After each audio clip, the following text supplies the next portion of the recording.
कैसे हैं सभी प्यारे बच्चे? I hope you are doing well at home. मैं अमित शर्मा आप लोगों का सभी इस प्लेटफॉर्म पे वेलकम करता हूं। अब मैं ये भी जानता हूं कि आप लोगों की मेहनत भी बहुत अच्छी चल रही होगी बच्चों, और इस चीज़ को समझने के लिए आज मैं समझाने के लिए और इन सब चीज़ों को समझने के लिए एक चीज़ हम आपके साथ लेके आए हैं, जो हमने प्रीवियस वीडियो में भी रिवील की थी। वो क्या थी कि एक स्ट्रेटेजी।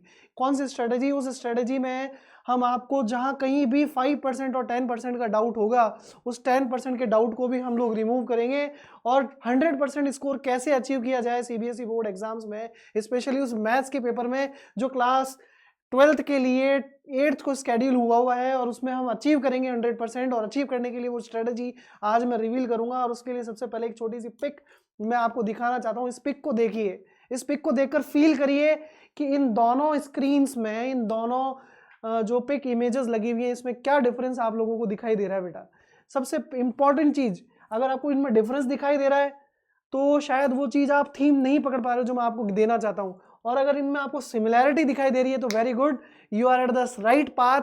और उस चीज को समझने की कोशिश कीजिए। जो डिफरेंस आप देख रहे होंगे वो स्पोर्ट्स का है बेटा, लेकिन एक्चुअली इन दोनों के पीछे में जो ये इम्पैक्ट मैं आपको दिखाना चाहता हूँ, इम्पैक्ट देखो कि ये भी स्पोर्ट्स पर्सन है और ये भी स्पोर्ट्स पर्सन है, ये माउंटेनियर है, और ये दोनों बॉक्सिंग रिंग के अंदर एक दूसरे से स्ट्रगल कर रहे हैं। एक छोटा सा एग्जांपल मैं आपको दूंगा, कौन स्ट्रगल कर पाएगा रिंग के अंदर, और कौन इतना हिम्मत वाला बंदा है जो माउंट एवरेस्ट पे 8,848 मीटर की इस डिस्टेंस को ट्रेवल करेगा, वो भी वर्टिकल लिफ्ट में। पॉसिबल नहीं है ना। इसके लिए शुरुआत होनी चाहिए, और शुरुआत बहुत लंबे स्पैन तक के लिए होनी चाहिए। उस लंबे स्पैन में कहीं ना कहीं आदमी गिरता भी है, उठता भी है।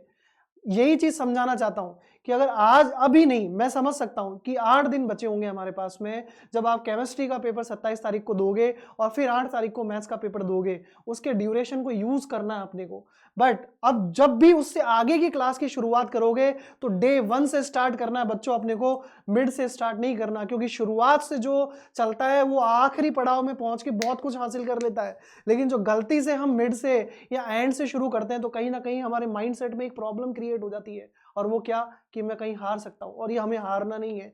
वाजपेयी जी की एक पोयम जो उन्होंने लिखी थी, उसमें साफ साफ उन्होंने मेंशन किया था क्या, हार नहीं मानूंगा, रार नहीं ठानूंगा, का के कपाट पे चोट जरूर मारूंगा। ये शायद हो सकता है मैंने एडिट कर दी हो, बट इसके पीछे एक बहुत बड़ी भावना छुपी हुई है। तो बच्चों, मैं आज आपको उस चीज थीम को कंटिन्यू करते हुए, इस स्ट्रेटेजी को आगे बढ़ाते हुए यही समझाऊंगा कि अब जो 8 दिन बचे हुए हैं उसमें हम लोग आपको इस प्लेटफॉर्म पे बहुत कुछ सिखाएंगे, और उस 75% के स्कोर को जो आप लोग मन में बैठा के बैठे होंगे, या 90% या 95% के स्कोर को जो दिमाग में बैठा के बैठे होंगे कि ये हम अचीव, इतना ही हो पाएगा हमसे, हम उसे 100% तक पहुंचाएंगे। और वो बच्चे जिन्होंने शुरुआत ही नहीं की होगी अभी, या जो अभी किसी ना किसी इंसिडेंट्स की वजह से, बीमार होने की वजह से, एक्सीडेंट होने की वजह से कहीं ना कहीं उस कोर्स को कंप्लीट नहीं कर पाए होंगे, तो उनके लिए भी ये वीडियो बहुत इंपॉर्टेंट होने वाला है। जुड़े रहिए बच्चों, लगे रहिए। इस प्लेटफॉर्म पे हम आपको बहुत कुछ सिखाने वाले हैं, और ये वो बच्चे हैं जो किसी ना किसी पायलट या वाइल्ड कार्ड एंट्री के थ्रू अपने डेस्टिनेशन पे पहुंचते हैं। वो वाइल्ड कार्ड एंट्री या ये हेलीकॉप्टर समझ लो, या वो जो भी आपको समझना है, एक मीडिएटर, एक मीडियम समझ लीजिए, वो हम हैं। वो आपका मेड जेईएक्स प्लेटफॉर्म है जो आपको वहां तक पहुंचाने वाला है। आओ बच्चों, उसी बात पे मैं आपको वो स्ट्रेटेजी रिवील करने वाला हूं। उस स्ट्रेटेजी में क्या है, सबसे इंपॉर्टेंट है आप अपना सिलेबस समझो। आप सबसे इंपॉर्टेंट वो बात है कि इस एनसीईआरटी सिलेबस में I am not going to mention any reference book over here. क्यों? क्योंकि अभी टाइम बिगाड़ने का नहीं, टाइम बनाने का है। वो कैसे कि जो हम स्ट्रेटेजी यूज कर रहे हैं उसमें सबसे पहला पड़ाव आता है एनसीईआरटी, और वो भी वो एनसीईआरटी जो सीबीएसई बोर्ड ने स्पेशली मेंशन की है after deletion of some topics.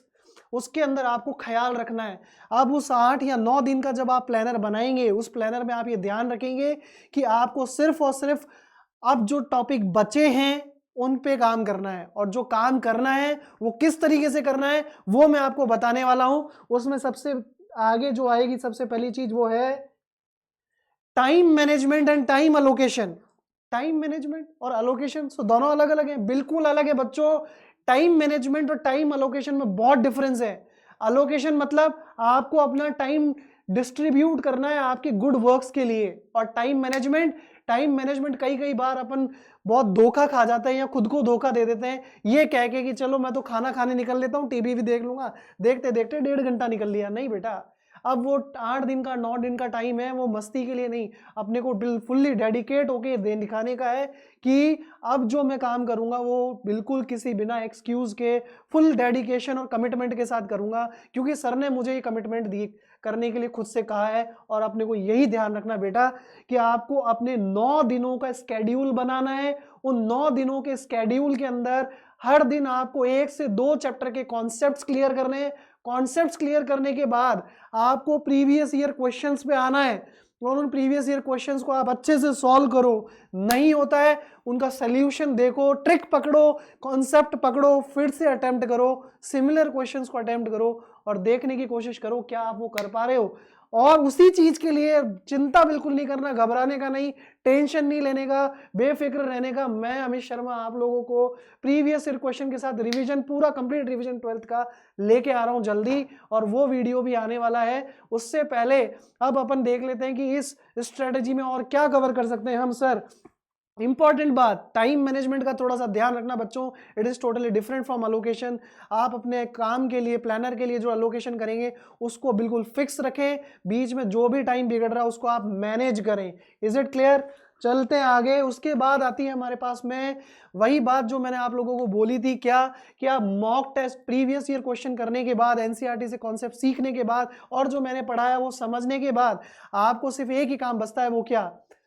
आधा घंटा या 1 घंटे के ड्यूरेशन के हिसाब से आपको एक मॉक टेस्ट पेपर पकड़ना है और मॉक टेस्ट पेपर से आपको टाइमर लगा के देखना है कि आप टाइम पे काम कर पा रहे हैं कि नहीं। क्यों? क्योंकि सबसे इंपॉर्टेंट बात यह है कि अच्छी राइटिंग में और अच्छा काम किया हुआ अगर एग्जामिनर चेक करेगा तो आपको मार्क्स भी बहुत अच्छे देगा।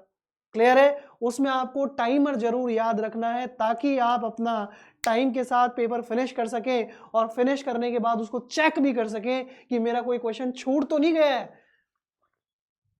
उसके बाद last and final conclusion from my side, बेटा इस दुनिया में कोई पीस ऑफ पेपर आपसे बड़ा नहीं है।